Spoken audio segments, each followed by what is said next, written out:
पहले आप कंटेंट लिखो, राइट डाउन कंटेंट।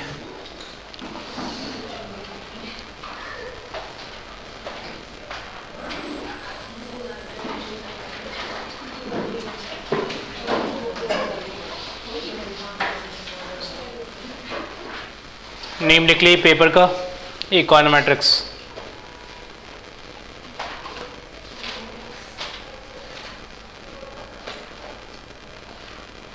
इकोनोमेट्रिक्स में एक पार्ट आपको स्टैट्स करना होगा।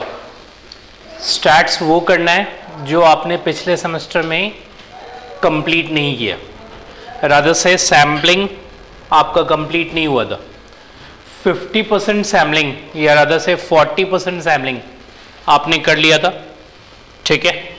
अब जो रह गया सैम्पलिंग का पार्ट, क्लियर, वो आपको यहाँ करना होगा। क्लियर बात? हाँ, मैं आपको ये बात बता देता हूँ कि किन किन चीज़ों की हमें ज़रूरत है। बेसिकली ज़रूरत सिर्फ दो ही चीज़ों की है। शायद मैंने पिछले सेमेस्टर में आपको हिंट भी दिया था कि इकोनोमेट्रिक्स यदि आपको पढ़ना है तो दो चीज़ें आपको बिल्कुल स्ट्रांग होनी चाहिए। एक मैथमेटिकल एक्सपेक्टेशन, ठीक है, ये बिल्कुल थॉरो होनी चाहिए आपकी। ये नहीं कि उसमें कोई हिकअप्स होनी चाहिए। किसी भी तरह का उसमें प्रॉब्लम हुआ तो ये यानी कि यहाँ वो प्रॉब्लम क्रिएट हो जाएगी। एक तो मैथमेटिकल एक्सपेक्टेशन और दूसरा सैम्पलिंग, ये बात देने की। बस इन्हीं दो चीज़ों की हमें ज़रूरत है। बाकी इकोनोमेट्रिक्स को पीछे के बहुत ज़्यादा बैकग्राउंड से मतलब नहीं। आपको प्रॉबिलिटी आती है नहीं आती वो मैटर नहीं करता, ठीक है। दो चीज़ें बिल्कुल आपकी साउंड होनी चाहिए। मैंने आपसे क्या कहा, एक मैथमेटिकल एक्सपेक्टेशन और दूसरा सैम्पलिंग। तो सैम्पलिंग में आपने 50% डन कर ही लिया है, ठीक है, और जो रह गया वो आपको यहाँ करना है, ये रहने की। क्लियर? तो आप पहले लिख लिए किन किन चीज़ों की जरूरत है। एक तो लिख लिए मैथमेटिकल एक्सपेक्टेशन,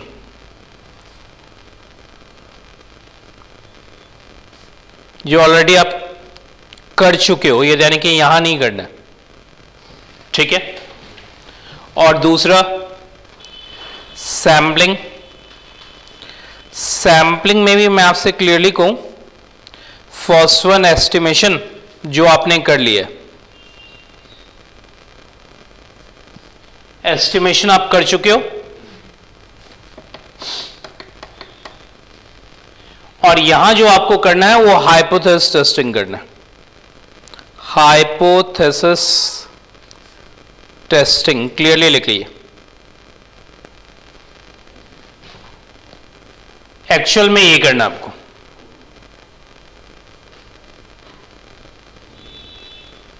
ठीक है। हाइपोथेसिस टेस्टिंग लिखा आपने। अब इसमें आपने जो डिस्ट्रीब्यूशंस पढ़े थे उसमें से एक था आपका नॉर्मल डिस्ट्रीब्यूशन, दूसरा था टी डिस्ट्रीब्यूशन। ये दो तो आप पढ़ के आए, ठीक है। इसकी नॉलेज प्रोवाइड करने की जरूरत नहीं है। क्लियर बात? अब रही बात दो न्यू डिस्ट्रीब्यूशन जो आपने पिछले सेमेस्टर में नहीं पढ़े, जैसे काई स्क्वायर एंड एफ, ये आपको यहां करना है। वो दो तो करना ही करना है। कौन सा दो? नॉर्मल टी करना ही करना है और दो एक्स्ट्रा करना है, ठीक है। कितने हो गए? चार। वो क्लियरली लिख लीजिए। हाइपोथेसिस टेस्टिंग के अंदर normal distribution, normal distribution related question, be clear about this one. Second one t distribution लिखा आपने। Third one chi square, CHI, chi square distribution, CHI, chi square distribution. And fourth one f distribution, ठीक है। कौन कौन सा लिख के दिया मैंने आपको? नॉर्मल, टी, काई एंड एफ, ठीक है। एस्टिमेशन के अंदर भी आपको करना चाहिए था। कौन कौन सा? नॉर्मल, टी, काई एंड एफ, लेकिन वो आपके कोर्स में नहीं था। कौन सा? दो। क्लियर? एक था काई स्क्वायर और दूसरा था टी। ऑल्दो एस्टिमेशन के अंदर भी होना चाहिए, लेकिन वो पार्ट आपका डिलीटेड है, ये ध्यान रखिएगा। तो यहां तो आपको कंपलसरी करना होगा क्योंकि इसकी जरूरत हमें इकोनॉमेटिक्स के अंदर पड़ेगी। इसके अलावा एक चीज और करनी है आपको, वो लिख ली, टाइप 1 एंड टाइप 2 एरर।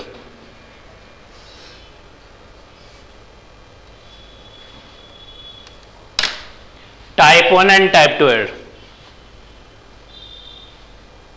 लिख लिया आपने। इतनी चीजें आपको स्टैट्स में कवर करनी है। फिर से मैं रिपीट कर रहा हूं, मैंने जहां टिक मारा है वहां से आपको कवर करना है। कहां से?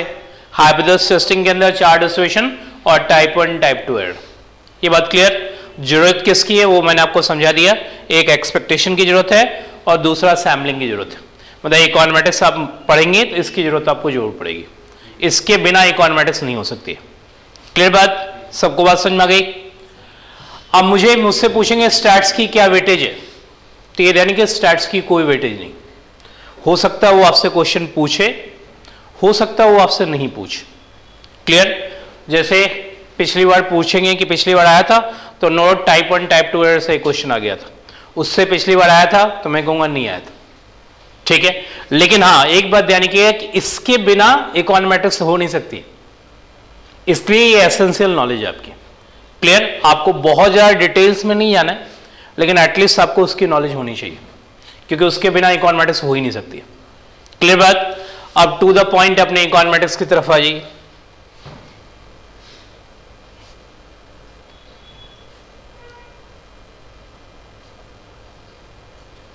ये आपको मेन करना है। स्टैट्स तो सिर्फ इसलिए करना है क्योंकि उसके बिना काम नहीं चल सकता।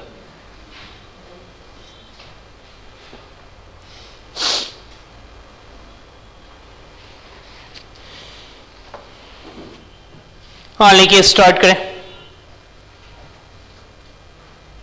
लिखिए लीनियर रिग्रेशन मॉडल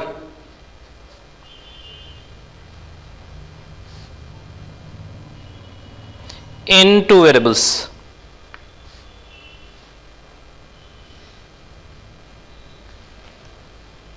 लिखा अपने linear regression model in 2 variables.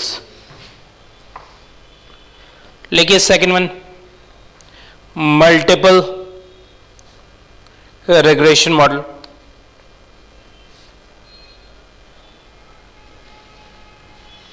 Multiple regression model. Third one, functional forms.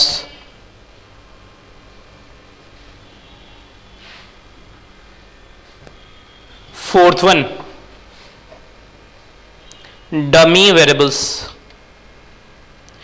DUMMY variables.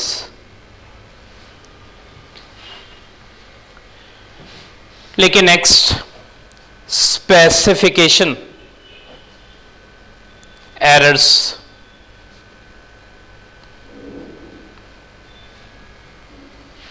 Specification क्या लिखा आपने? एरर्स। लेकिन next, multicollinearity. Multicollinearity लिख लिया आपने। लेकिन next, heteroscedasticity.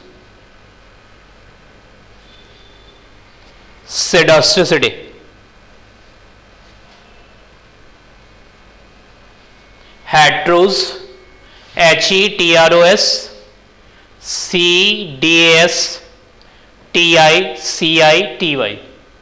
हेटेरोस means unequal, scedasticity means variance. Basically unequal variance की बात हम यहां करते हैं। हेटेरोस means unequal, scedasticity means variance. लेकिन नेक्स्ट, ऑटो कोरिलेशन।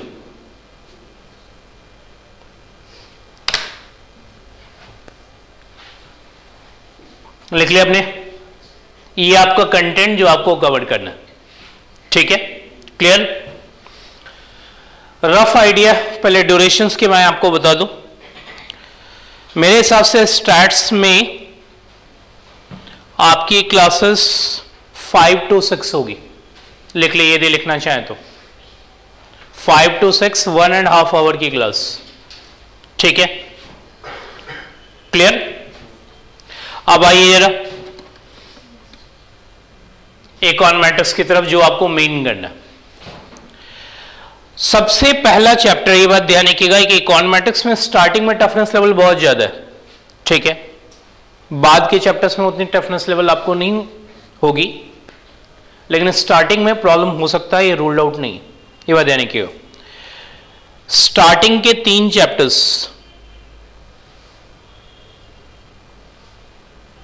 यदि आप इससे बाहर आ गए सही ढंग से, सही सलामत, तो आपको इकोनॉमेटिक्स आ जाएगी, और नहीं आए तो फिर नहीं आए, ठीक है। बहुत लोग कंफ्यूज रह जाते हैं, क्योंकि डेरिवेशन सबसे ज्यादा पहले चैप्टर में मिलेगा, ठीक है, क्लियर, और अच्छे खासे मिलेंगे, ये भी ध्यान रखिएगा। कुछ कुछ डेरिवेशन को जरूरत से ज्यादा बड़े होंगे, 2-2, 3-3 पेजेस के भी हो सकते हैं, क्लियर, और राउंड अबाउट डेरिवेशन की कोई कमी नहीं, ठीक है, ये भी मैं आपको बता ही दूं, ठीक है। मतलब 3 चैप्टर्स तक आपको स्ट्रेटजी बहुत ही क्लियर मैं आपको बता देता हूं कि क्या करना है। जो मैं आपको डिक्टेट कराऊंगा ना, उससे घर जाके थ्राइस लिखना है, ठीक है, थ्राइस लिखना है, ये ध्यान रखिएगा। ये स्ट्रेटजी आपको बिल्कुल क्लियर होनी चाहिए कि कुछ और नहीं, ठीक है, कि थ्राइस लिखना है। यदि आप ये काम करेंगे और ये 3 चैप्टर से सही सलामत बाहर आ गए, ठीक है, तो फिर आपके इकोनॉमेटिक्स आपके कंट्रोल में होगी, और यदि वो नहीं आए तो फिर नहीं आए, ठीक है। राउंड अबाउट डेरिवेशन हमको लगता है पहले दूसरे तीसरे चैप्टर मिला के 30-40-50 पेज के आसपास पहुंच जाएगी, ठीक है। तो 40 पेजेस के आसपास की डेरिवेशन आपको मालूम है किसी के कंट्रोल की बस की बात नहीं है, अनटिल अनलेस उसे आप बहुत ज्यादा घिस नहीं रहे हो, ठीक है। तो पढ़ते समय आपकी डिफिकल्टी अटमोस्ट लेवल की होगी, लेकिन उससे बाहर यदि आप निकल जाते हो तो एग्जामिनेशन में ऐसा ट्रबल नहीं होगा, ये बात ध्यान रखिएगा, ठीक है। इसमें यही खासियत है कि पढ़ते समय आपको बहुत ज्यादा टफनेस फील होगी, लेकिन यदि एक बार आपने उसे हैंडल कर लिया तो एग्जाम आपका कंफर्टेबली जाएगा। ऐसा नहीं कि पहले नहीं गया, पहले भी गया, लेकिन यदि आप वहां वो नहीं कर पाए तो फिर बाद वाले चैप्टर्स में आप ऑटोमेटिकली प्रॉब्लम में हो। रीजन, क्योंकि ऊपर जो 3 चैप्टर में आप सीखोगे उसी का वॉल्यूशन नीचे के चैप्टर्स के अंदर है। ये नीचे के चैप्टर्स आपके रादर थ्योरेटिकल, थ्योरेटिकल का मतलब पहले ध्यान रखिएगा, इकोनॉमेटिक्स का मतलब 50% थ्योरी है और 50% डेरिवेशन एंड प्रैक्टिकल्स है, ये बात ध्यान रखिएगा। ऊपर जो आप सीखोगे उसका वॉल्यूशन नीचे, वॉल्यूशन समझते हैं ना, हमने कोई सपोज प्रिंसिपल दिया आपको कि ऐसा करना है, और नीचे डे टू डे लाइफ में वो वॉलेट होता है, तो वो बताया मैंने आपको कि ये वॉलेट हो रहा है, ठीक है। तो ये ध्यान रखिए, नीचे की थ्योरी आपकी तभी क्लियर होगी जब ऊपर का चैप्टर क्लियर होगा, ठीक है। और theory mathematical history type theory नहीं है कि किसी की थ्योरी किसी में लिख लेंगे आप, ठीक है, क्लियर बात। तो ये बात मैं आपको क्लियरली बता देता हूं कि किसी की थ्योरी किसी में नहीं चलेगी, वो भाई पढ़े लिखे होंगे, वो आपको पकड़ लेंगे कि आप गलत लिख रहे हो, ठीक है। तो आपके लिए तो सारी थ्योरी बराबर है, उनके लिए सारी थ्योरी बराबर नहीं, ये बात देने की। तो बेसिक बात ये समझिए कि यदि आपने कुछ ऊपर गड़बड़ किया तो नीचे की अंडरस्टैंडिंग आपकी बैठेगी नहीं, और जैसे ही घोटेंगे तो पक्का है कि एक की थ्योरी आप दूसरे में लिख देंगे, और जैसे ही लिखेंगे वो पकड़ लेगा आपको। मैं आपको इतनी बात बता देता हूं, इसलिए ऊपर के चैप्टर्स में थोड़ी स्ट्रॉन्ग डिसिप्लिन की जरूरत है।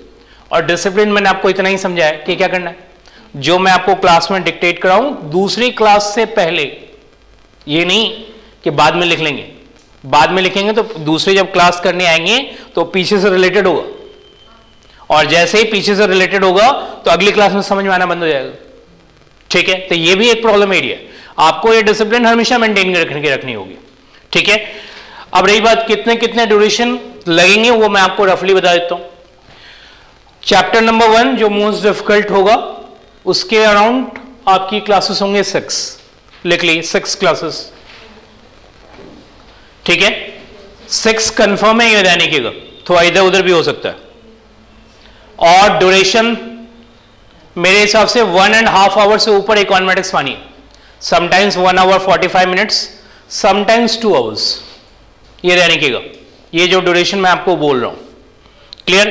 तो 1 आवर 45 मिनट्स आप एज एन एवरेज लेके चलो, एक आध दो क्लास थोड़ी कम जा सकते हैं इधर उधर, क्योंकि स्टार्टिंग की क्लास में कंसेप्ट्स ज्यादा होते हैं तो थोड़ी धीमे पढ़ सकते हैं, लेकिन एज एन एवरेज 2 घंटे की क्लास भी आपकी हो सकती है, ये रूल्ड आउट नहीं है, ठीक है। डेरिवेशन जो करना है वो तो करना ही करना आपको। मल्टीपल में आप इसे लिख लो 2.5, 2.5 का मतलब रफली 5 घंटे के आसपास मैं कह रहा हूं, ठीक है।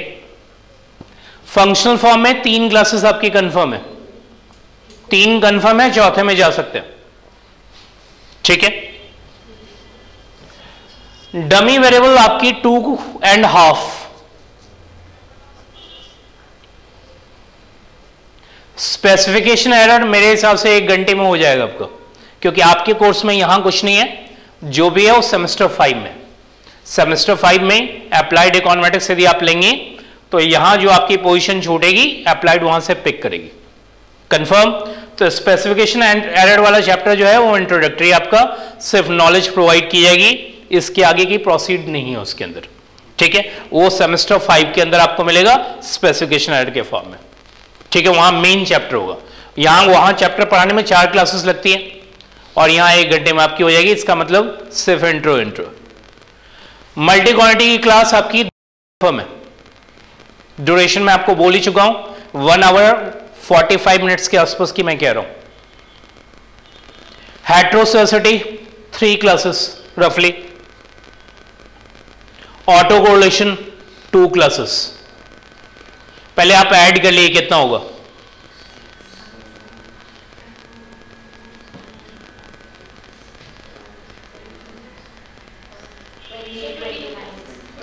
(22) तो आप ये मान के चलो 22 इंटू 2 44, 1-2 आवर कम कर लो, कितने हो गए 42 आवर्स।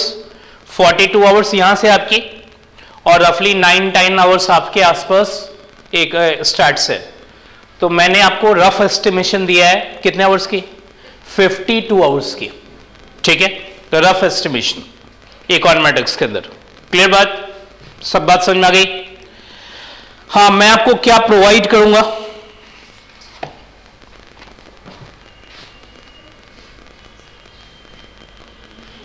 ये बुकलेट आपको करना है। इस बुकलेट के अंदर 60-70% वर्क डन तो मैं कर दूंगा, क्योंकि इकोनॉमेटिक्स में प्रॉब्लम ओरिएंटेड कोई बुक नहीं आती है, तो आपको जो करना है इस बुक से करना, और इस बुक के अराउंड सेंट्री कराना है। इसमें पास्ट ईयर पीछे है ही, 60-70% तो मैं ही करा दूंगा आपको, 30-40% आपको घर बैठ के करना होगा, और वो करना ही होगा, उसके अलावा आपके पास कोई रास्ता नहीं, ठीक है। मतलब यहाँ स्किप वाला कोई रास्ता नहीं कि आप छोड़ दें, देखेंगे आगे चल के कुछ करेंगे, वो नहीं, ठीक है। ढंग से करेंगे तो ये एक ऐसा पेपर है जो फ्यूचर में आपके काम आ सकता है। बाकी तो इकोनॉमिक्स कितना काम आएगी मुझे नहीं पता, लेकिन इसका डे टू डे लाइफ से लेना देना है, ठीक है। मतलब आप इस पर प्रैक्टिकल्स कर सकते हो, फ्यूचर में कुछ करना है वो कर सकते हो, ठीक है। तो ये ध्यान रखिएगा, कंप्यूटर पे जितने भी काम होते हैं सब इकोनॉमेटिक्स के ऊपर ही बेस्ड होती है। इकोनॉमिक्स की नॉलेज की जरूरत होती है नो डाउट, लेकिन बेसिकली इकोनॉमेटिक्स स्टैट्स का एडवांस फॉर्म है और इकोनॉमिक्स इसके अंदर यूज किया जाता है। क्लियर थी बातें। अब रही बात कौन कौन सी बुक आपको फॉलो करनी है।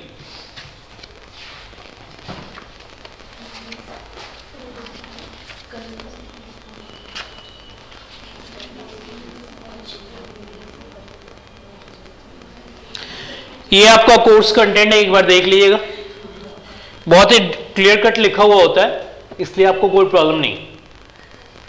टॉपिक लिखा होगा, कहां से पढ़ना है वो लिखा होगा, साइड में देख लीजिए, ये पूरा कंटेंट है, और लिखा हुआ डिवोर्स से क्या पढ़ना है, साइड में देखिए क्या लिखा हुआ, डिवोर्स से क्या पढ़ना है, ठीक है, ऐसा लिखा होगा।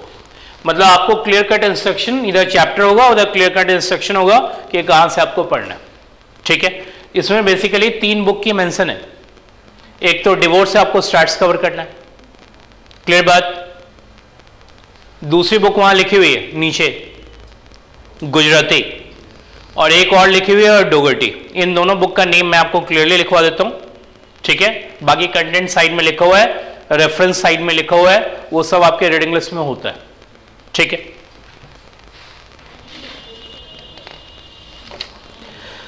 रीडिंग आप पहले तो लिख लीजिए, जेएल डिवोर सबसे पहले लिखिए, जेएल डिवोर, और साइड में लिख लीजिएगा स्टैट्स। स्टैट्स आपको जेएल डिवोर से कवर करनी।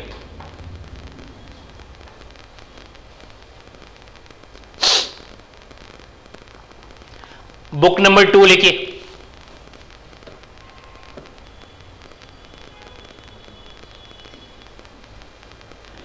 बुक नंबर 2 लिखिए, essentials of econometrics, essentials of econometrics by D N Gujarati.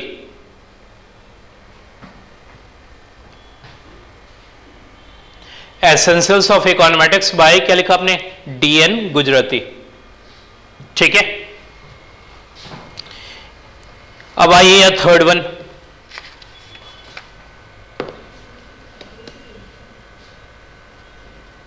लिखिए introduction to econometrics, introduction to econometrics by Christopher डोगर्टी।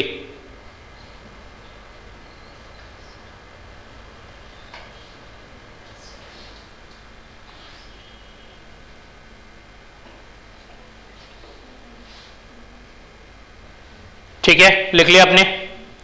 अब मेरी बात सुन लीजिए, मैं आपसे एक बात क्लियरली कहूंगा, फर्स्ट बुक तो आपकी स्टैट्स ही है, उसमें तो छोड़ ही दीजिए आप।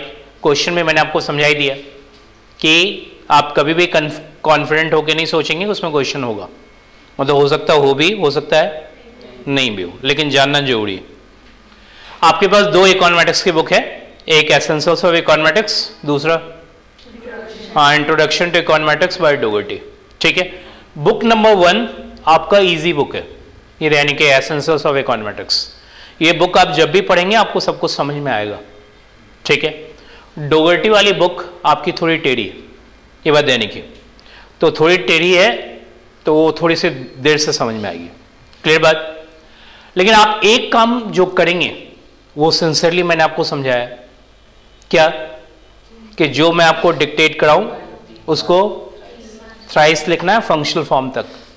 तो आप कोई भी बुक पढ़ेंगे तो आपको समझ में आएगा, सिर्फ यही दो नहीं, वर्ल्ड का कोई भी बुक उठा लीजिए। ठीक है, आप अपने लेवल का थोड़ा सा ऊपर मत जाइएगा अभी। ठीक है, क्लियर, तो आपको समझ में आ जाएगा। ये काम आप सिंसियरली करना है आपको, ये काम करते ही सब कुछ आपके कंट्रोल में होगा, और ये काम आपने नहीं किया तो फिर कुछ भी कंट्रोल में नहीं। ये बात मैं आपको पहले लाइन में समझा देता हूं और लास्ट लाइन में भी यही समझा रहा हूं। ठीक है, राइट फ्रॉम बिगनिंग यही बात कही और अभी भी मैं आपसे यही कह रहा हूं, क्लियर बात। अब रही बात क्वेश्चन कैसे आएगा, तो ये यानी कि इकोनोमेटिक्स में 7 क्वेश्चंस होते हैं, आपको 5 क्वेश्चंस करने। आप पूछेंगे किस चैप्टर की क्या वेटेज है। अधिकतर लोगों का दिमाग तो बहुत तेजी से चलता है कि पहले 3 चैप्टर देखेंगे आगे पीछे, ठीक है, जो टफ है। यानी कि इकोनोमेटिक्स में किसी भी चैप्टर की कोई वेटेज नहीं। ठीक है, क्लियर। हो सकता है चैप्टर कोई क्वेश्चन उसने मल्टीपल रिग्रेशन से उठाया, मल्टीपल रिग्रेशन चैप्टर नंबर 2 है आपका, क्लियर बात। इकोनोमेटिक्स के अंदर बात करूं, स्टैट्स के अंदर तो मैं कोई बात ही नहीं कर रहा हूं आपसे। उसका ए पार्ट, बी पार्ट और सी पार्ट वो हो सकता है मल्टीपल रिग्रेशन का ले ले, लेकिन डी ई एफ ये सब पीछे के चैप्टर्स से होंगे। पीछे के चैप्टर्स मतलब हो सकता है वो मल्टी क्वांटिटी से हो सकता है वो हेटेरोसोसिटी से हो सकता है वो ऑटो कोरिलेशन से हो। तो ये ध्यान रखिएगा कि आप मुझसे पूछेंगे कि इस चैप्टर के अंदर ये क्यों पूछ रहा है, तो ये ध्यान रखिएगा इकोनोमेट्रिक्स आपको तभी क्लियर होगी जब आप लास्ट चैप्टर तक जाके पढ़ेंगे। तो ए बी सी पढ़ लीजिए तो वो मल्टीपल रिग्रेशन का नो डाउट आपका है, लेकिन सी डी ई और एफ किसी और चैप्टर का होगा जो उसके साथ अटैच कर रखा होगा उसने। ठीक है, ये बात ध्यान रखिएगा। तो इसमें क्लियर कट किसी का कोई चैप्टर की कोई ये नहीं है डिस्टिंक्शन कि भाई ये चैप्टर इतने मार्क्स का या ये चैप्टर इतने मार्क्स का, ऐसा कोई डिस्टिंक्शन नहीं। आपको 7 क्वेश्चंस दिए जाएंगे, उसमें से आपको 5 करना होगा, क्लियर बात। थोड़ा मेहनत करने वाला चाहिए है, लेकिन रिवॉर्ड है, ये ध्यान रखिएगा। मेहनत करेंगे तो रिवॉर्ड मिलेगा। ऐसा नहीं है कि मेहनत करने के बाद कुछ और ही पूछ के बैठ गया, ऐसा नहीं है कुछ भी। ठीक है, लेकिन हाँ पढ़ते समय डिफिकल्टी होगी, उसके बाद वो प्रॉब्लम नहीं फेस करेंगे। क्लियर यहां तक? चलिए अब टू द पॉइंट, सारी बातें मैंने आपको समझा दी हैं। अब स्टार्ट करें हम स्टैट्स से। तो स्टैट्स पहले लिख लिए, स्टैटिस्टिक्स, और उसमें लिखिए हाइपोथेसिस टेस्टिंग, हेडिंग पुट करो आप।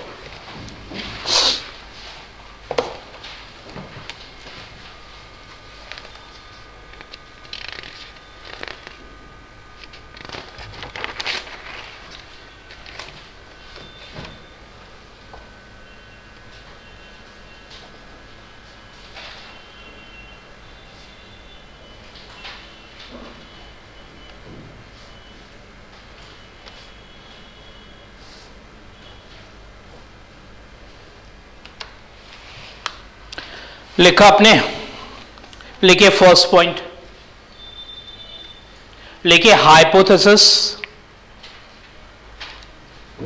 Is an explanation of some event और events, explanation of some event or events which may be true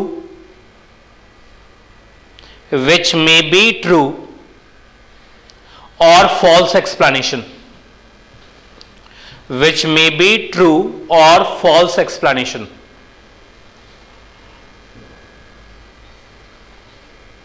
ठीक है, लिख लिया आपने?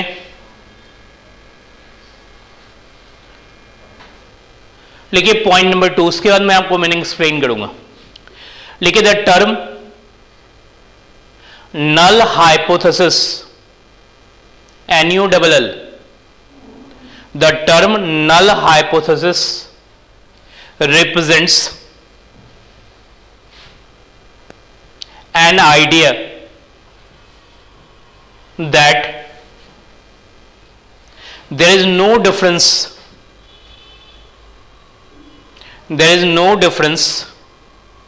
between the true value,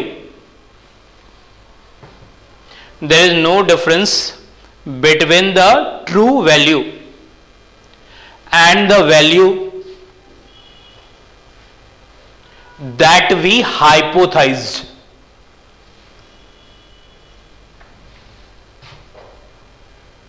True value and the value that we hypothesized. एक point और लिख ली, पॉइंट नंबर 3, लिखिए the counter proposition, the counter proposition of null hypothesis, of null hypothesis is called alternative hypothesis.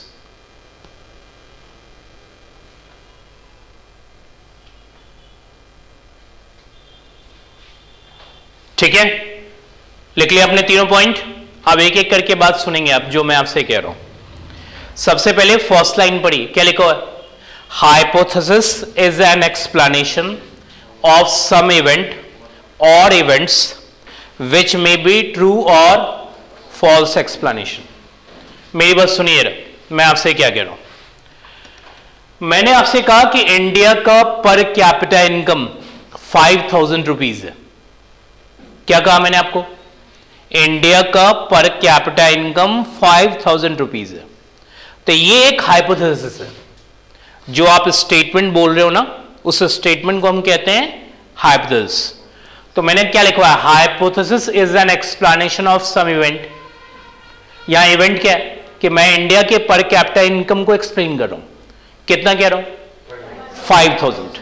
अब रही बात, जो मैं बोल रहा हूं वो ट्रू एक्सप्लेनेशन भी हो सकता है या फिर फॉल्स एक्सप्लेनेशन भी हो सकता है। बात समझ आ गई? सो हाइपोथेसिस होती क्या है? एक स्टेटमेंट होती है जो किसी इवेंट को एक्सप्लेन करती है। कंफर्म? अब रही बात, वो इवेंट ट्रू भी हो सकता है, जो मैं एक्सप्लेन कर रहा हूं वो ट्रू भी हो सकता है, और क्या हो सकता है? फॉल्स भी हो सकता है। तो बात समझ आ गई?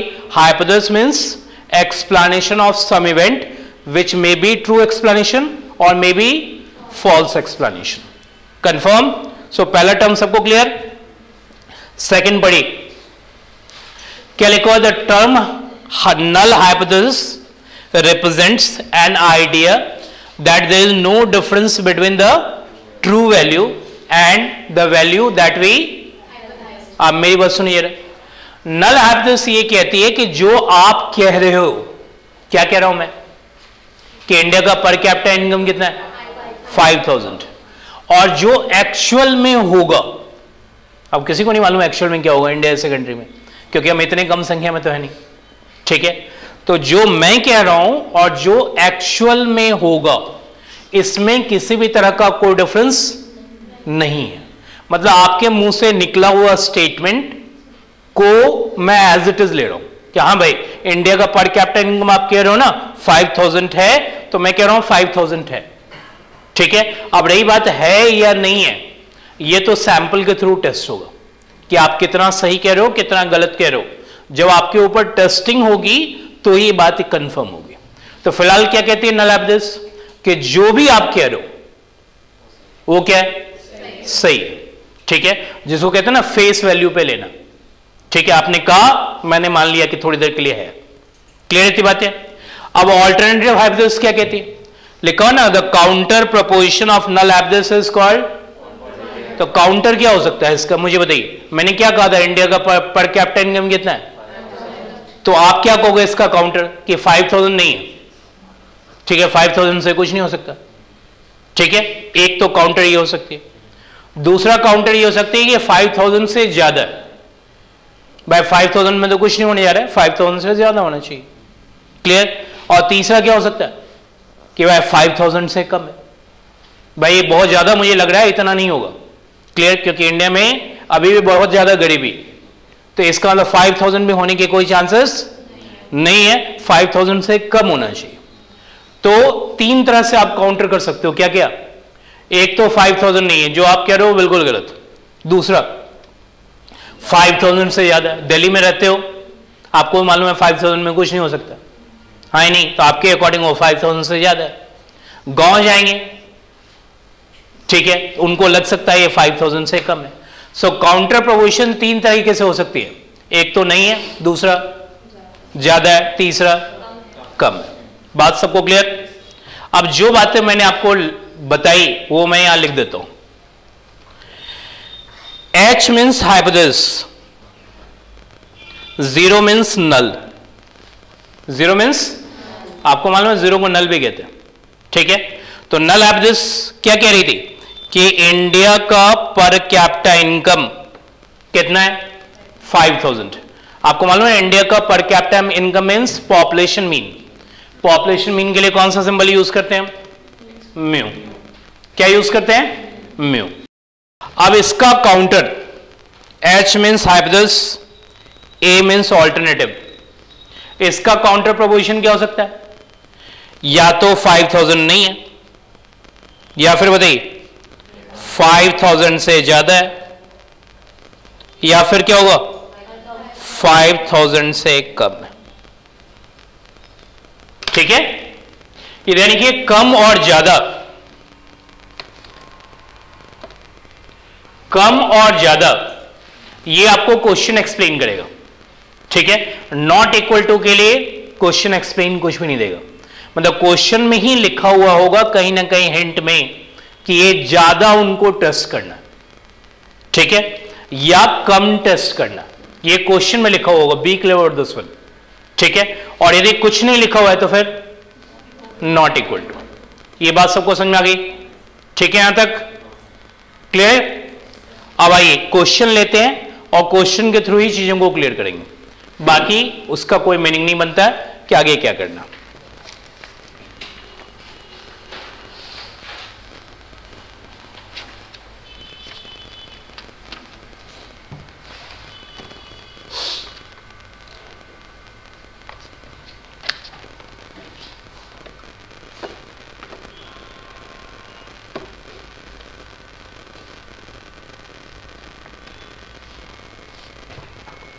Question number 1, page number 1।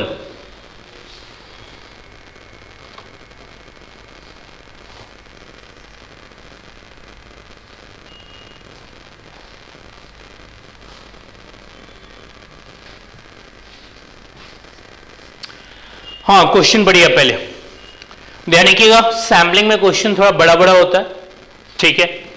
उसकी हैबिट थोड़ी सी पढ़ने की थोड़ी आपकी ठीक होनी चाहिए, क्योंकि आप ढंग से क्वेश्चन पढ़ना और समझना ये आपके लिए इंपॉर्टेंट होगा। एक बार यदि आप वो समझने लगेंगे, उसकी लैंग्वेज, सब चीज़ों की अपनी अपनी लैंग्वेज होती है, तो फिर उसमें कोई दिक्कत नहीं। आप पढ़िए जरा, क्या क्लेम कर रही है? A stenographer claims that she can take dictation at the rate of 120 words per minute. Confirm? Can we reject her claim on the basis of 100 trials in which he demonstrate a mean of 116 words with a standard deviation of 15 words? Use 5% level of significance. पहले तो question समझिए कि question क्या कह रहा है, ठीक है। एक स्टेनोग्राफर है जो ये क्लेम करती है कि उसकी typing speed as an average क्या है, 120 वर्ड्स पर मिनट। मुझे बताइए ये इंफॉर्मेशन सैंपल का है या पॉपुलेशन का है? बस ये पहले लाइन क्लियर होना चाहिए, ये इंफॉर्मेशन सैंपल का है या पॉपुलेशन का है? किसका इंफॉर्मेशन है? पॉपुलेशन का इंफॉर्मेशन। पहले तो ये ध्यान रखिएगा कि पॉपुलेशन वर्ड जब मैंने आपको स्टार्ट किया था पिछले सेमेस्टर में, तो मैंने आपको समझाया था कि पॉपुलेशन का क्या मतलब होता है। मैंने कहा था कि पॉपुलेशन का मीनिंग बहुत सिंपल है कि जिसको आप स्टडी कर रहे हो वो आपका पॉपुलेशन है, ठीक है।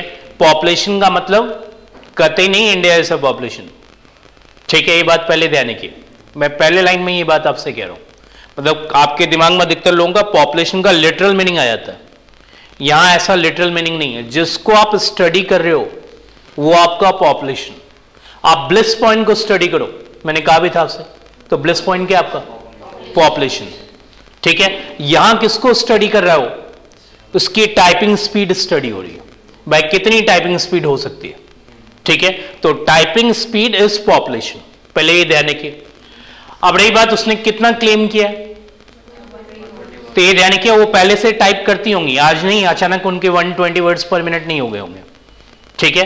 भाई वो पहले से ही टाइप कर रही होंगी, और टाइप करने के बाद अपने स्पीड को उसने चेक किया होगा, और चेक करने के बाद उन्होंने अपने मुंह से एक स्टेटमेंट निकाला, क्या कि उनकी टाइपिंग स्पीड कितनी है।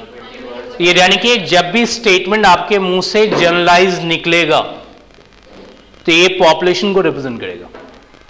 जो भी स्टेटमेंट आपके मुंह से क्या निकले, जनरलाइज निकले, वो हमेशा पॉपुलेशन रिप्रेजेंट करेगा, क्योंकि आप टाइपिंग पहले से कर रहे हो, ठीक है, और उसके बाद आपने उसे जनरलाइज करके बोल दिया कि मेरी टाइपिंग स्पीड कितनी है, 120 वर्ड्स पर मिनट।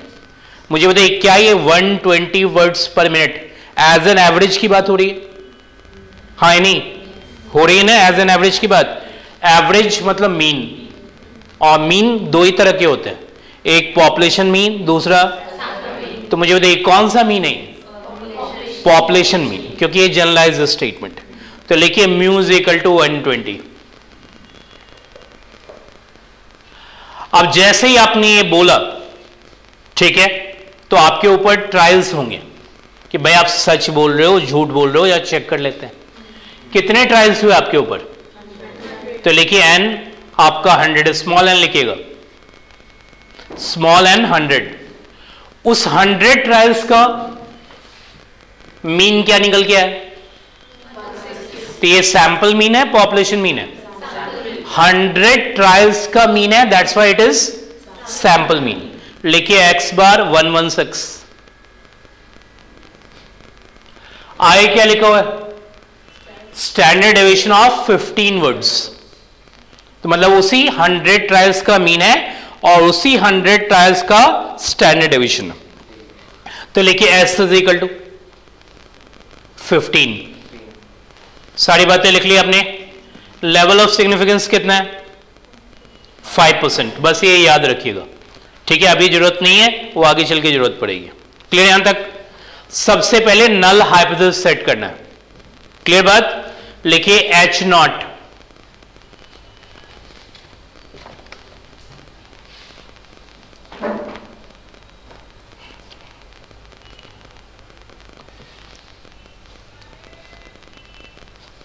लिखिए एच नॉट।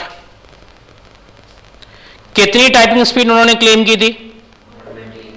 लिखिए म्यू इज इक्वल टू 120। क्या मतलब इसका? इसका मतलब यह है कि जो आप कह रहे हो, क्या कहा था आपने मुझसे कि मेरी टाइपिंग स्पीड कितनी है? हमने कहा कि बिल्कुल वही आपकी टाइपिंग स्पीड है, क्योंकि नल एब्दिस ये बात कहती है कि जो आप कह रहे हो और जो एक्चुअल में होगा उसमें किसी भी तरह का कोई डिफरेंस नहीं है। तो आपने कहा 120, हमने कहा कि 120। ठीक है, आप जो कह रहे हो बिल्कुल सही कह रहे हो। क्लियर बात? अब लिखिए H A. H A means alternative hypothesis. Question में ऐसा कोई हिंट था क्या कि आपकी टाइपिंग स्पीड 120 से ज्यादा हो सकती है? ये ध्यान रखिएगा, ये लैंग्वेज से होनी चाहिए, ये नहीं कि डेटा से होनी चाहिए। डेटा तो 100 ट्रायल्स लेंगे तो अलग मीन आएगा, 50 ट्रायल्स लूंगा तो अलग मीन आएगा, 200 ट्रायल्स लूंगा तो अलग मीन आएगा। Is it true? लैंग्वेज में ये बात होनी चाहिए कि आपकी ज्यादा है या कम है। तो लैंग्वेज ऐसा कोई बात इंडिकेट, और यदि नहीं इंडिकेट करा तो ऑल्टरनेटिव क्या है? Not equal to. ठीक है यहां तक? अब मैंने आपको लास्ट सेमेस्टर में पढ़ाया कि एवरेज के केस में दो ही डिस्ट्रीब्यूशन चलते हैं। कौन कौन सा? एक नॉर्मल, दूसरा टी डिस्ट्रीब्यूशन। बाकी तो कोई नहीं चलता, आपको अच्छी तरह से मालूम है। दो ही डिस्ट्रीब्यूशन यूज किए जाते हैं। कौन कौन से? नॉर्मल डिस्ट्रीब्यूशन, दूसरा मुझे बताइए टी डिस्ट्रीब्यूशन कब यूज होता है? जब सैंपल साइज 30 से कम हो एंड सिग्मा अननोन। तो मुझे देखिए यहां सैंपल साइज कितना है? 30 से कम है या 30 से ज्यादा है? तो 30 से ज्यादा है तो सेंट्रल लिमिट थ्योरम क्या कहती है? सिग्मा नोन है अननोन है? Sigma unknown. बात समझ गई? लेकिन सैंपल साइज 30 से ज्यादा है तो सेंट्रल लिमिट थ्योरम क्या कहती है? लिखिए फटाफट। Since sample size is large, लेकिन since sample size is large, large में ब्रैकेट में लिख लीजिएगा ग्रेटर देन 30। लिखिए therefore sample mean will follow normal distribution. Sample mean will follow normal distribution with mean mu,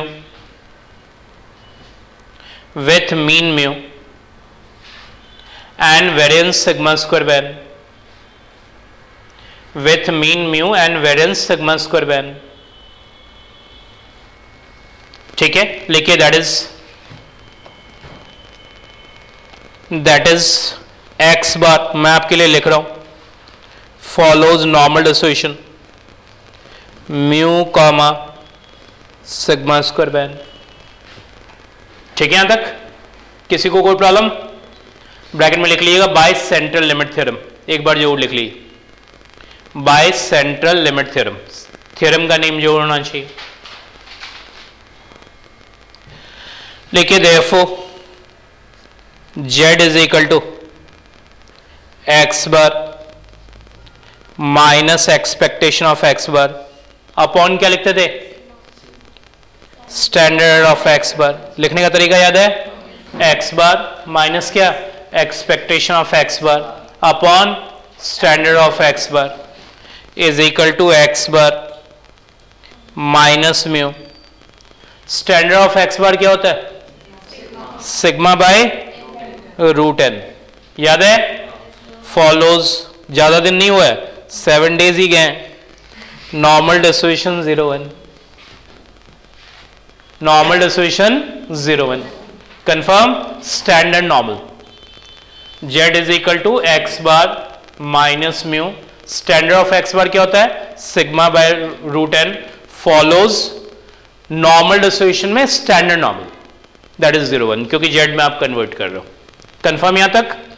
फिर से लिखिए z is equal to x bar minus mu upon sigma root N.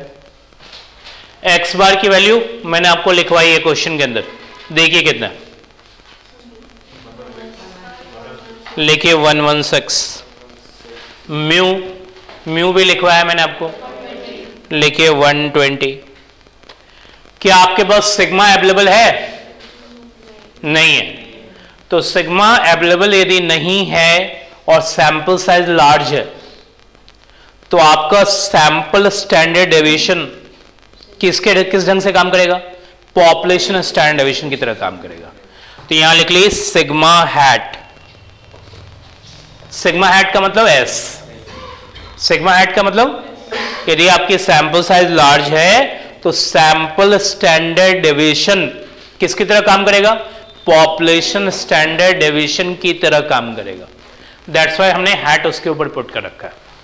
ठीक है, sigma hat की value बता दी 15। N कितना? Root N मतलब root 100। ये वैल्यू कैलकुलेट करके मुझे बताइए।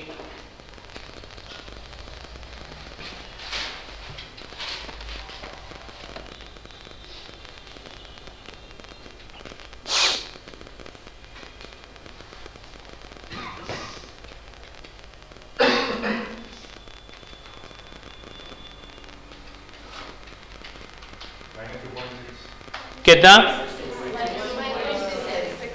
-2.67। इस वैल्यू को हम कहते हैं कैलकुलेटेड वैल्यू। नेम अभी लिख लिए, फर्स्ट टाइम आप सारी चीजें लिख रहे हो इसलिए इसे जोड़ लिखो, आगे चल के ये सब बातें अंडरस्टूड हो जाएगी। लिखिए कैलकुलेटेड वैल्यू।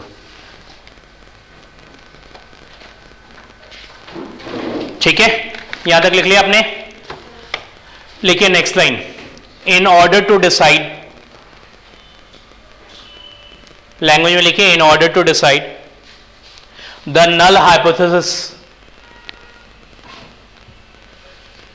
लिखिए in order to decide the null hypothesis is to be rejected और accepted. null hypothesis is to be rejected or accepted. लिखिए the whole set of values, the whole set of values of population is divided into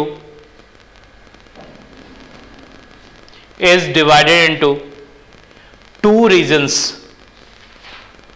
Divided into two regions, REGIONS।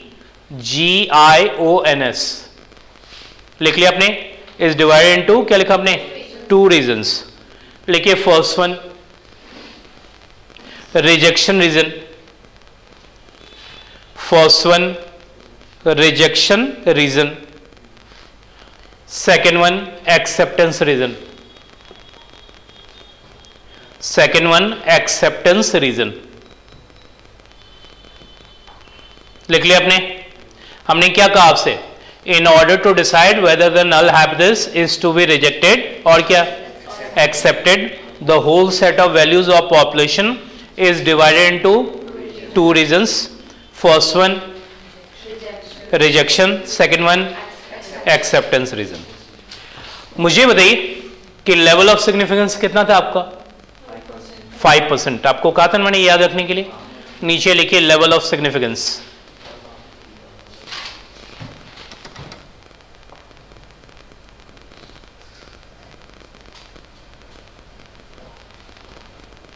कितना? 5%, that is 0.05। पहले तो मैं आपको level of significance के बारे में थोड़ा सा नॉलेज दे देता हूं, वैसे ये टाइप 1 टाइप 2 एरर में डिटेल में आएगा। ठीक है, क्लियर? लेकिन थोड़ी सी नॉलेज आपको यहां जानना जरूरी है। पिछले सेमेस्टर से रिलेट करें तो ज्यादा अच्छा रहेगा क्योंकि वहां आपने एस्टिमेशन पर रखा है। ठीक है, क्लियर बात? मुझे बताइए, आप वहां पढ़ते थे 95% कॉन्फिडेंस पढ़ते थे ना? तो 95% कॉन्फिडेंस का मतलब आप 100 सैंपल्स लेके देखो, 95 सैंपल्स वही बात कहेगी जो मैं आपको कह रहा हूं। क्या कह रहा हूं? जैसे सपोज मैंने कहा इंडिया का पर कैपिटा इनकम 5000, कहा ये बात, तो आपको मैंने कहा कि इस पे मैंने कॉन्फिडेंस आपको दिया 95%। एक रफ आइडिया मैं बोल रहा हूं, आप इसको एग्जैक्ट ले में नहीं लेना है, वो टाइप 1 टाइप 2 एरर से क्लियर होगा। तो मैंने कहा 95% कॉन्फिडेंस, ठीक है। तो 95% कॉन्फिडेंस का मतलब 100 सैंपल्स लेके देखो, 95 सैंपल्स में इंडिया की पर कैपिटा इनकम इसी के राउंड अबाउट आपको मिलेगी, ठीक है। 5000 का मतलब वो इंटरवल में होगा, ये भी आपको अच्छी तरह से मालूम, ठीक है। तो लेकिन आपने साथ में ये भी एक्सेप्ट कर लिया कि 5 सैंपल्स में ऐसा नहीं भी हो सकता है। तो जो नहीं हो सकता है वो आपका लेवल ऑफ सिग्निफिकेंस। बात समझ आ गई? आपने कहा मेरा कॉन्फिडेंस इसके अंदर 99%, तो इसका मतलब आपने ये साथ में एक्सेप्ट कर लिया कि 1% में ऐसा नहीं भी हो सकता है, ठीक है। तो जो नहीं हो सकता वो क्या है? Level of significance. बात समझ में आ गई? ठीक है। मुझे बताइए यहां डिस्ट्रीब्यूशन आप कौन सा फॉलो कर रहे थे? Normal distribution. कंफर्म? तो सबसे पहले तो नॉर्मल डिस्ट्रीब्यूशन का डायग्राम बना लीजिए।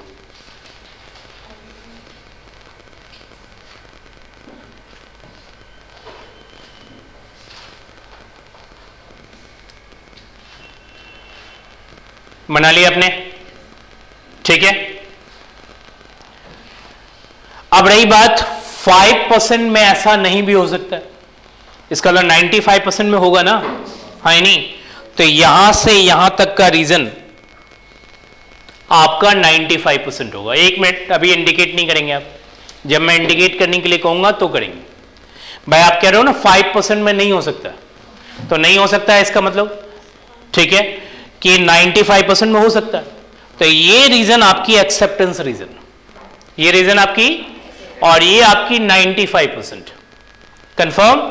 मैं यहां इंडिकेट कर देता हूं आपके लिए, ये रीजन आपकी एक्सेप्टेंस रीजन,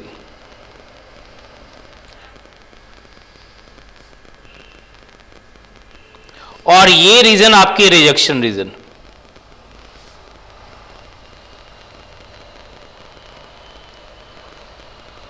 रिजेक्शन रीजन, ये आपकी रिजेक्शन की रीजन, ठीक है।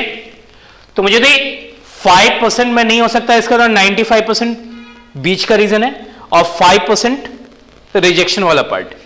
ध्यान रखिए, एक बात मैं आपसे क्लियरली कहूंगा कि एस्टिमेशन के अंदर हम एक्सेप्टेंस रीजन को इंडिकेट करते हैं। पिछले सेमेस्टर में जब आपने पढ़ा तो मैंने हमेशा एक्सेप्टेंस रीजन को आपको इंडिकेट करके दिया, हाइपोथेसिस टेस्टिंग में रिजेक्शन रीजन को इंडिकेट किया था। तो मुझे बताइए बीच का रीजन 95%, साइड का रीजन 5%, इंडिकेट किसको करना है हाइपोथेसिस टेस्टिंग में? रिजेक्शन रीजन को, और एस्टिमेशन में किसको इंडिकेट करना है? एक्सेप्टेंस रीजन को।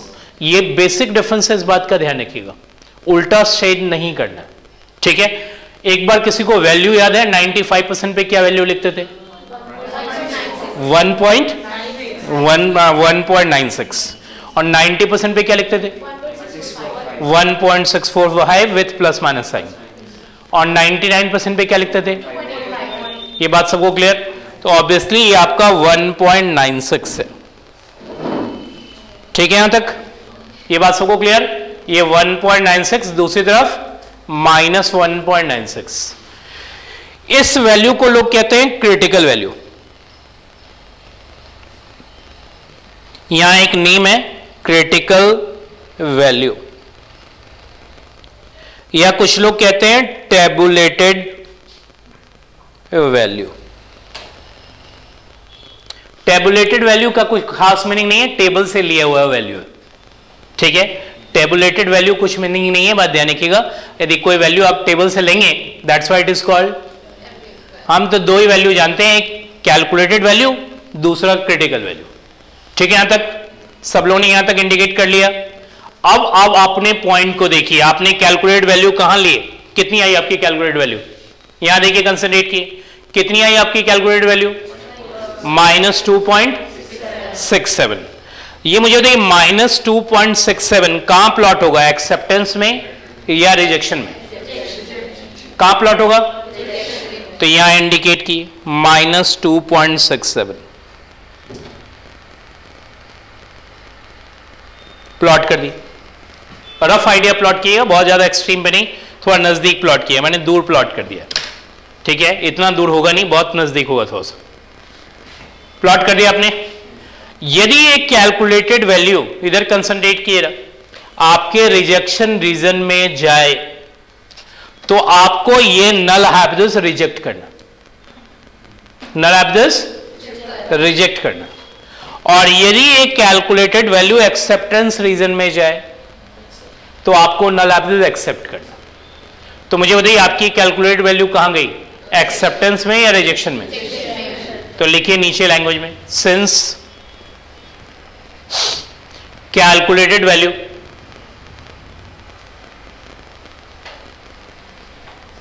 lies in rejection region, लिखिए therefore null hypothesis, therefore null hypothesis mu is equal to 120, mu is equal to, यही थी null hypothesis आपकी। लेकिन null hypothesis mu is equal to 120 is rejected, reject हो गई। कितनी claim हुई थी, कितनी क्लेम की थी स्टेनोग्राफर ने कि मेरी टाइपिंग स्पीड कितनी है, 120 वर्ड्स पर मिनट, ठीक है। ये एक्सेप्ट हुई, रिजेक्ट हुई, इसका मतलब वो स्पीड आपकी नहीं है, कंफर्म। इसका मतलब एक बात कंफर्म है कि आप फेंक रहे थे, ठीक है भाई, उतनी नहीं है जितना आपने बोल लिया, ठीक है, किसी भी ढंग से वो वहां तक नहीं पहुंच पा रहे आप। लेकिन दैट इज लैंग्वेज में भी आपको कहना होगा ये बात, हर क्लेम ऑफ, ये नहीं कि सिर्फ रिजेक्ट एक्सेप्ट करने से काम चलेगा, किसको रिजेक्ट किया आपने वो लैंग्वेज में कहना है आपको। लेकिन her claim of 120 words per minute is not true. At 5% level of significance लिखना चाहें तो वो भी लिख लीजिए, at 5% level of significance। सबको ये बात क्लियर, कहीं कोई कंफ्यूजन? अब हम इतने डिटेल्स में नहीं लिखेंगे, ये बात ध्यान रखिएगा, क्लियर। फर्स्ट क्वेश्चन था तो हम ज्यादा डिटेल में चले गए, अब हम जितनी जरूरत होगी उतना ही लिखेंगे, क्लियर बात। हाँ, क्वेश्चन समझना ये आपकी मेन प्रायोरिटी होगी, क्योंकि यदि आप क्वेश्चन समझने लगोगे तो मोर और लेस आपके क्वेश्चंस अपने आप होने लगेंगे।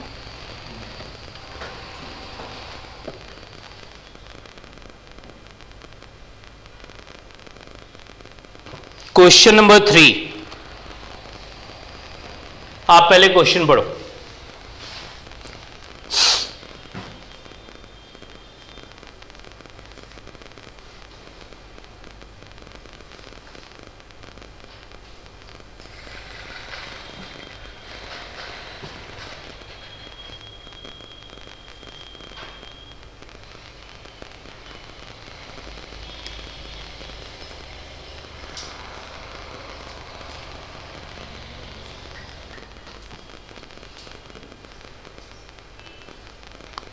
पढ़ लिया आपने? हाँ, एक एक करके बात करें। कितने सोल्जर्स हैं? लिखिए n इज इक्वल टू 36।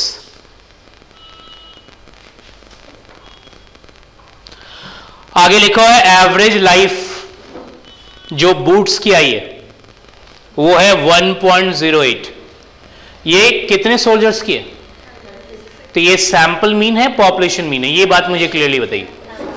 हाँ, 36 सोल्जर्स का ये मीन है।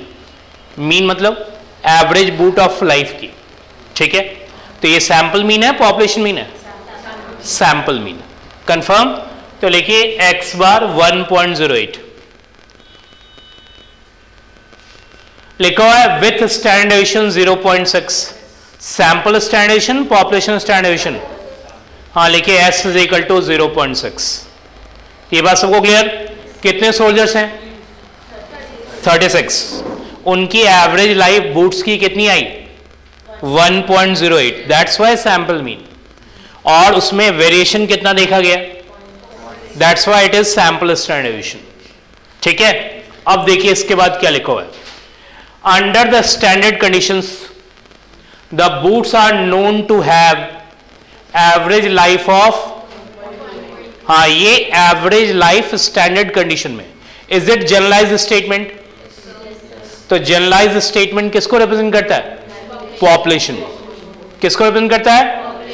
तो मुझे बताइए कि स्टैंडर्ड कंडीशन के अंदर बूट्स की एवरेज लाइफ कितनी है? 1.28 ईयर्स. सैंपल के बारे में कह रहा है, पॉपुलेशन के बारे में कह रहा है, तो लिखिए mu is equal to 1.28 years. आगे पढ़िए.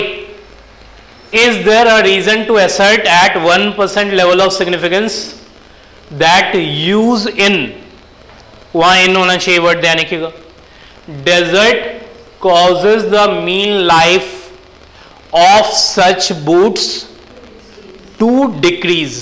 डिक्रीज वर्ड पर आप रुक जाइए, ये मेन वर्ड आपका. मतलब उनको लगता है कि डेजर्ट कंडीशंस के कारण एवरेज लाइफ बूट्स की डिक्रीज कर सकती है. ये रूल्ड आउट नहीं है और वो इस चीज को टेस्ट करना चाहते हैं. ठीक है, बात समझ में आ गई? तो मुझे बताइए ऑल्टरनेटिव क्या होगा? Greater than, less than, not equal to. Which one? फिर से आपको नहीं समझ में आई इसका मतलब लैंग्वेज. भाई वो टेस्ट किसको करना चाहते हैं कि बूट की लाइफ कहीं डेजर्ट कंडीशन के कारण डिक्रीज तो नहीं कर गई है, हाँ नहीं. तो यदि वो उसको टेस्ट करना चाहते हैं डिक्रीज को, तो ऑल्टरनेटिव आपकी क्या होगी?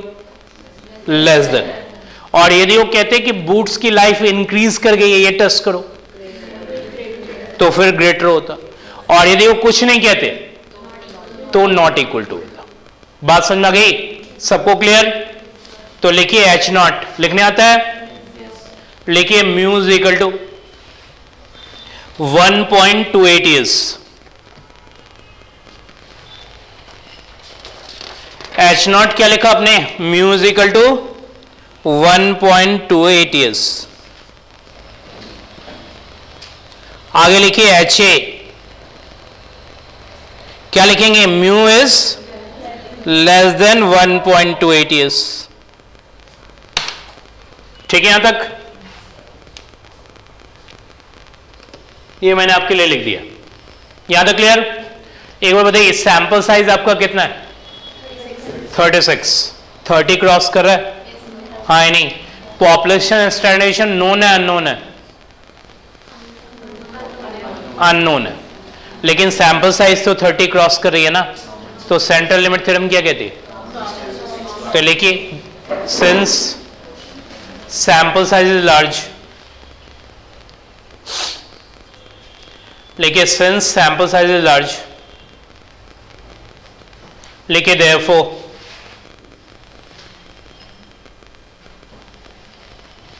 Sample mean will follow.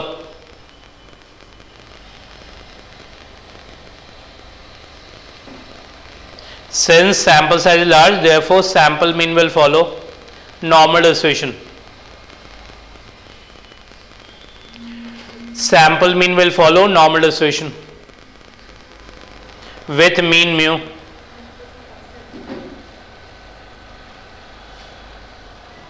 and variance sigma square n. With mean mu and variance क्या लिखा आपने? sigma square n.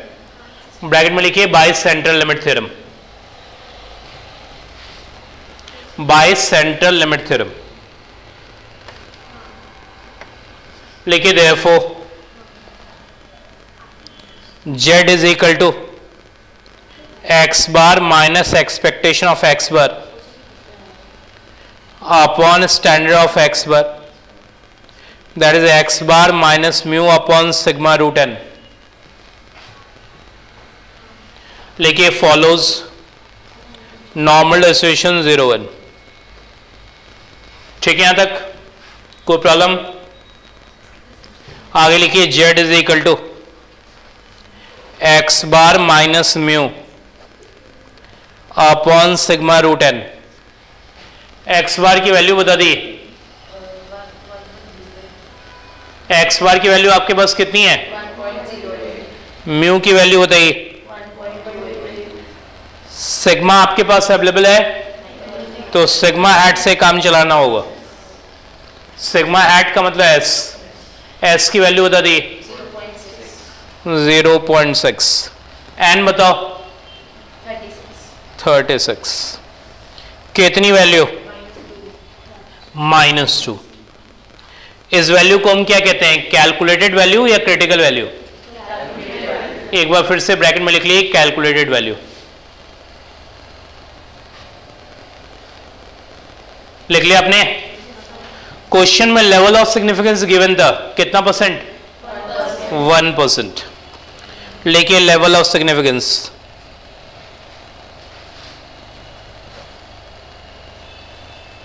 %, लिख लिया आपने। कोई दिक्कत? कौन सा डिस्ट्रीब्यूशन है? नॉर्मल। नॉर्मल का डायग्राम बना लिए।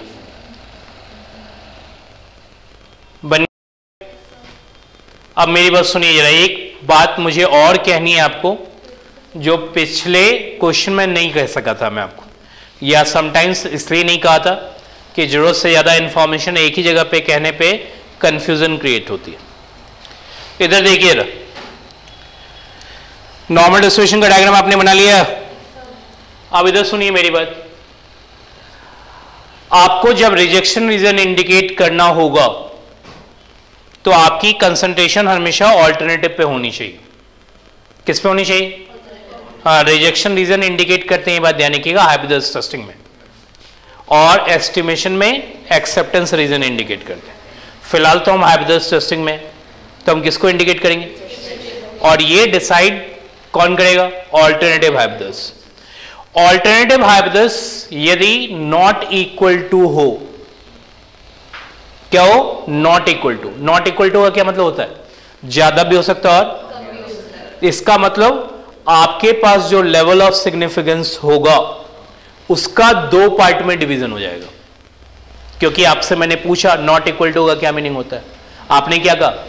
ज्यादा भी हो सकता है और, तो इसका मतलब जब भी लेवल ऑफ सिग्निफिकेंस जो भी होगा आपका, यदि ऑल्टरनेटिव नॉट इक्वल टू है तो वो 2 पार्ट में डिवाइड हो जाएगा।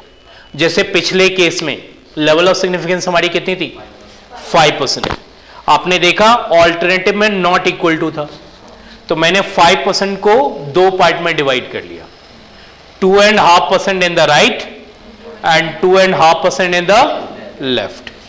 पिछले क्वेश्चन के अंदर ये बात यानी कि इस क्वेश्चन के अंदर नहीं। क्लियर? बाय वहां लेवल ऑफ सिग्निफिकेंस 5% थी, ऑल्टरनेटिव में नॉट इक्वल टू था, तो आपका रिजेक्शन रीजन 2 पार्ट में डिवाइड हो गया। 2 पार्ट में बीच वाला पार्ट 95%, ऑब्वियसली इधर 2.5% और इधर भी 2.5%। कंफर्म? अब इस क्वेश्चन में आई ऑल्टरनेटिव आपकी कितनी है? Less than. यदि ऑल्टरनेटिव लेस देन हो या ग्रेटर देन हो, तो ये ध्यान रखिए रीजन को डिवाइड नहीं करना है। लेस देन में पूरा का पूरा level of significance left side कर दीजिएगा, और ग्रेटर में पूरा level of significance right side कर दीजिएगा। बात समझ में आ गई सबको? क्लियर? तो फिलहाल किधर है लेवल ऑफ सिग्निफिकेंस? कितना आपका? 1%। क्या है? ऑल्टरनेटिव में क्या है? तो इसका मतलब लेफ्ट या राइट? लेफ्ट में इंडिकेट किया। सबको ये बात हजम हो गई? किसी भी तरह का कोई प्रॉब्लम? ये वैल्यू आपको टेबल से देखनी होगी, ठीक है? नॉर्मल डिस्ट्रीब्यूशन के टेबल से देखने आता है ना? पक्का?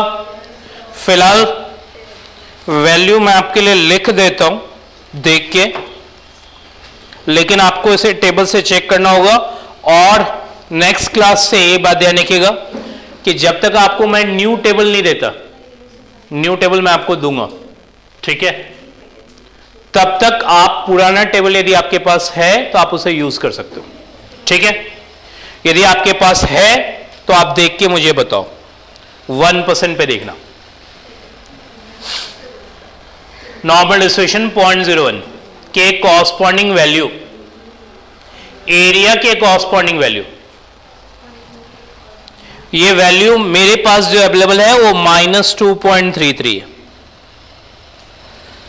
0.01 एरिया देखना है, उसके कॉरस्पॉन्डिंग वैल्यू फाइंड करनी। ठीक है, लिख लीजिए -2.33। सब लोगों ने लिख लिया। इस वैल्यू को क्या कहते हैं? Calculated value, critical value? Critical value. अब आप अपने कैलकुलेटेड वैल्यू को देखो, कहां गया? एक्सेप्टेंस में, रिजेक्शन में? कहां गया? इंडिकेट करो। -2 रफली। फिर से मैं कहूंगा, मैं थोड़ा ज्यादा डिस्टेंस पे बना रहा हूं, आप थोड़ा इसे क्लोज बनाओ। ठीक है, यहां तक? कहां लाई की? एक्सेप्टेंस में, रिजेक्शन में? तो लिखिए since calculated value do not lie यानी कि in the rejection region, do not lie in the rejection region. लिखिए therefore null hypothesis, null hypothesis जब भी लिखना है तो H0 आप लिख सकते हो। Therefore null hypothesis mu is equal to 1.28 years, mu is equal to 1.28 years, do not get rejected, do not get rejected। ठीक है, यानी कि स्टैट्स में हम एक्सेप्टेड वर्ड यूज नहीं करते। क्लियर? जो भी बात कहना है या तो रिजेक्ट या फिर डू नॉट रिजेक्ट। लेकिन इक्वानमेटिक्स में आप जाएंगे तो फिर ये मैटर नहीं करता। स्टैट्स में थोड़ी सी डिसिप्लिन आपको ठीक रखनी पड़ेगी। ठीक है, और जब स्टैट्स के इससे बाहर आ जाएंगे तो ये मैटर नहीं करता कि आप उसे डू नॉट गेट रिजेक्ट कहें या एक्सेप्ट कहें, जैसा भी कहेंगे उसमें कोई दिक्कत नहीं। ठीक है, लेकिन स्टिल अभी आपके क्वेश्चन सॉल्व नहीं हुए। आपने जो कहा उसे लैंग्वेज में कहना होगा आपको। लिखिए that is average life of boots,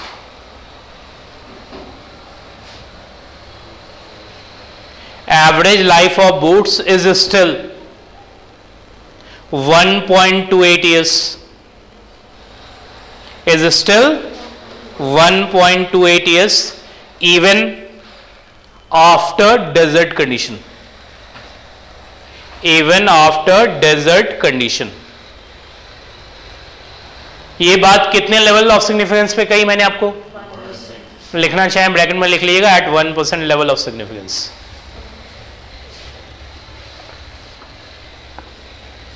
ठीक है, क्लियर बात? एक और क्वेश्चन मैं आपको आज के लिए कराऊंगा, उसके बाद टी डिस्ट्रीब्यूशन में एंटर होगा, तो आज के लिए नेक्स्ट क्लास में कराऊंगा। ठीक है, पहले तो आप इसे करो, उसके बाद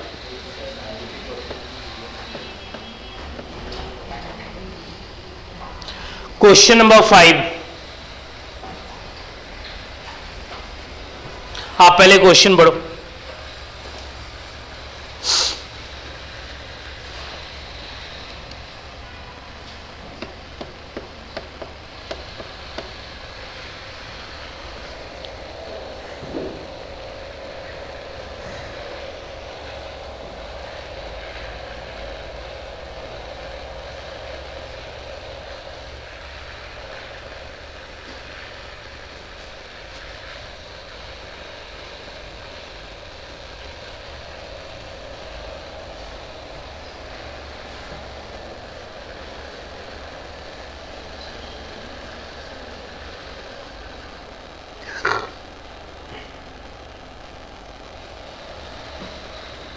पढ़ लिया आपने?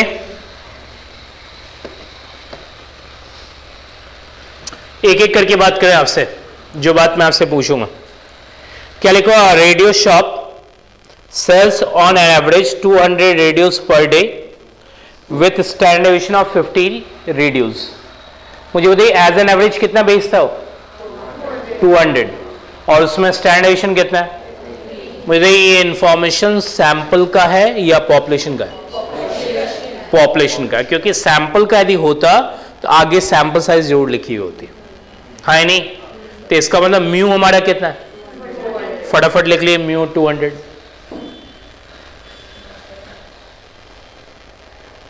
और स्टैंडर्ड डेविएशन कितना है, लिखिए सिग्मा इज इक्वल टू 50। सबको ये बात क्लियर? ये इंफॉर्मेशन किसका है, पॉपुलेशन का, सैंपल का? हाँ, ये बात ध्यान रखिएगा, वो पहले से जो बेच रहा है उसको बता रहा है वो, ठीक है? बेच 1-2 दिनों से तो रहा नहीं होगा, पहले से ही बेच रहा होगा कि भाई एज एन एवरेज 200 बेचते हैं, 50 का स्टैंडर्ड डेविएशन दिखता है। अब रही बात, after an extensive advertising campaign the management will compute the average sales for, तो लिखिए n इज इक्वल टू 25। लिखा आपने n इज इक्वल टू 25, मतलब पहले एडवर्टाइजमेंट देगा, उसके बाद 25 डेज का सेल्स कलेक्ट करेगा, ठीक है? वेदर एंड, हाँ आगे पढ़िए, next 25 days to see whether an improvement has occurred, ये मेन लाइन आपकी, मतलब वो ऐड किस लिए देगा, सेल्स घटाने के लिए, बढ़ाने के लिए, तो वो वही बात चेक करेगा कि भाई यदि मैंने ऐड दिया है तो मुझे कुछ फायदा हुआ या नहीं हुआ। बात समझ में आ गई सबको? ये लैंग्वेज बहुत ही क्लियरली कह रहा है कि वो ये चेक करना चाहता है कि इंप्रूवमेंट हुआ या नहीं हुआ। तो ऑल्टरनेटिव क्या होगा, less than, greater than, not equal to. ये बात सबको समझ में आ गई? आगे लिखा हुआ है assume that daily sales of radios is, इस वर्ड पे कभी मत जाइएगा, ये हमेशा नॉर्मली डिस्ट्रीब्यूटेड इन जनरल आपके कोर्स में है ही। मैंने आपसे पहले भी कहा है कि population is always normally distributed, आपके कोर्स में ये चीज हमेशा, ठीक है? इससे कभी भी डिस्ट्रीब्यूशन के बारे में नहीं पता चलेगा आपको, ठीक है? पॉपुलेशन आपके कोर्स में नॉर्मल डिस्ट्रीब्यूटेड है ही, चाहे वो डिस्ट्रीब्यूशन खुद ही नॉर्मल हो या टी हो या काई हो या एफ हो। कभी भी इस लैंग्वेज पे आपको नहीं जाना है कि वहां नॉर्मल डिस्ट्रीब्यूटेड लिखा हुआ था तो हमने नीचे नॉर्मल डिस्ट्रीब्यूटेड लिख लिया, ठीक है? Population is always normal distributed in your course, ठीक है? ये 4 डिस्ट्रीब्यूशन यूज करते समय लिखो और write down the null and alternative hypothesis. फटाफट लिखिए null hypothesis H naught mu is equal to 200, लिखिए फटाफट।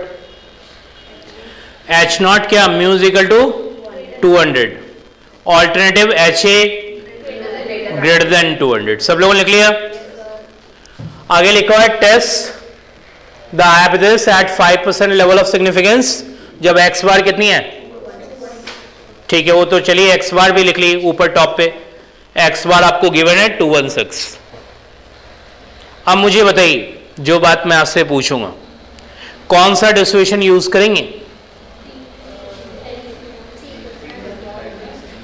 कौन सा? सिग्मा नून है, ये नहीं कि सिर्फ सैंपल साइज पे ध्यान जा रहा है आपको, सिग्मा नोन है। कौन सा डिस्ट्रीब्यूशन? हाँ, टी तब यूज होता है जब सिग्मा अननोन हो और सैंपल साइज 30 से कम हो, ठीक है? क्लियर बात? तो लिखिए since sigma is known,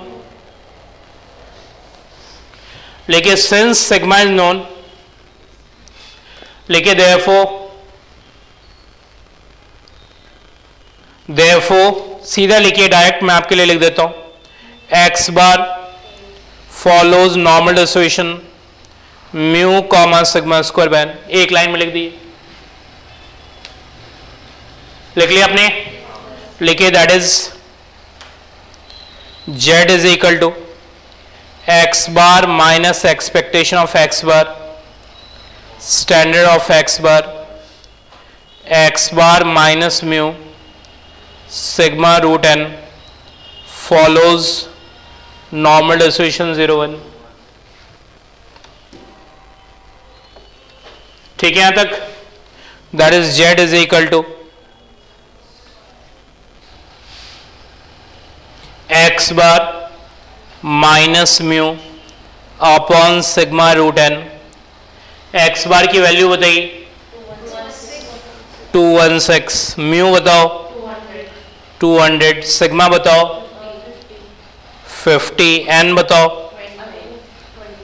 25, value बता दो 1.6। क्वेश्चन में लेवल ऑफ सिग्निफिकेंस आपको गिवन था कितना? हाँ 5%। लेकिन लेवल ऑफ सिग्निफिकेंस आपका था 0.05।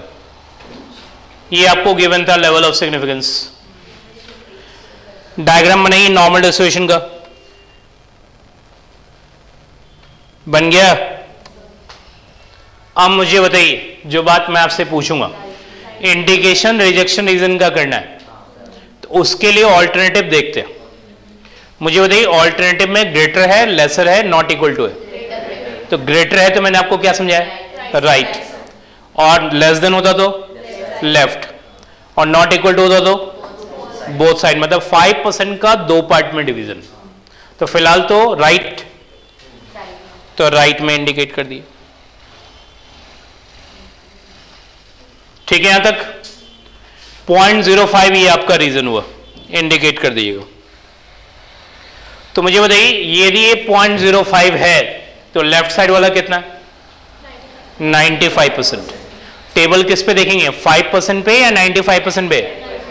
95% पे देखेंगे तो कोई बता सकता है वैल्यू क्या आएगी? 1.96 नहीं, 1.96 तब होता है जब राइट में एरिया 2.5% हो। यहां राइट में एरिया कितना है, तो कितनी वैल्यू आएगी? 1.645। ये बात सबको क्लियर? टेबल देखना है, टेबल देख लिए, समझ है तो किसी टेबल की जरूरत नहीं है। ठीक है, समझ अपने आप में बहुत बड़ी एबिलिटी होती है। ठीक है, क्लियर बात? अब मुझे बताइए, आपकी कैलकुलेटेड वैल्यू कहां है, एक्सेप्टेंस में, रिजेक्शन में? एक्सेप्टेंस में इंडिकेट कर दी।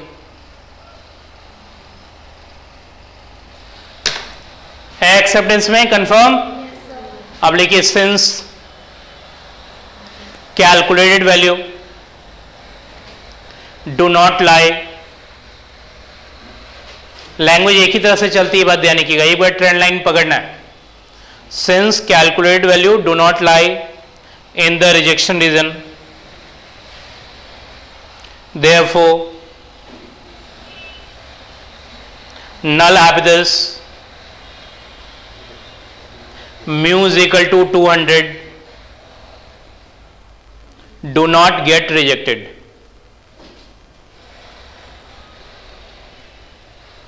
Mu is equal to 200 do not get rejected. क्या मतलब इसका? कि 200 रिजेक्ट नहीं हुई, इसका मतलब इंप्रूवमेंट हुआ या नहीं हुआ? यही बात आपको नहीं समझ में आई भाई? जब वो नल रिजेक्ट होता तो ऑल्टरनेटिव एक्सेप्ट होता, ऑल्टरनेटिव एक्सेप्ट होता तो इंप्रूवमेंट होती। समझ में कुछ बात आई? हाँ या नहीं? इसलिए मैंने आपसे पूछा था कि नल यदि रिजेक्ट नहीं हुआ इसका मतलब इंप्रूवमेंट नहीं हुआ। ठीक है, लेकिन दैट इज, सबको बात समझ आ गई? नल रिजेक्ट होने से ऑल्टरनेटिव एक्सेप्ट होता है, ऑल्टरनेटिव एक्सेप्ट होता तो इंप्रूवमेंट होती, लेकिन that is no improvement has occurred in the sales of radios, in the average sales of radios लिखिए तो ज्यादा अच्छा रहेगा language. In the average sales of radios even after advertisement.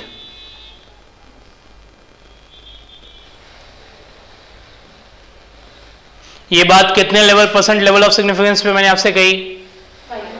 Eight 5% level of significance लिखना चाहें तो लिख ली, although ये लैंग्वेज आप पहले लिख चुके हो, लेकिन मैं बार बार ये बात कहता हूं।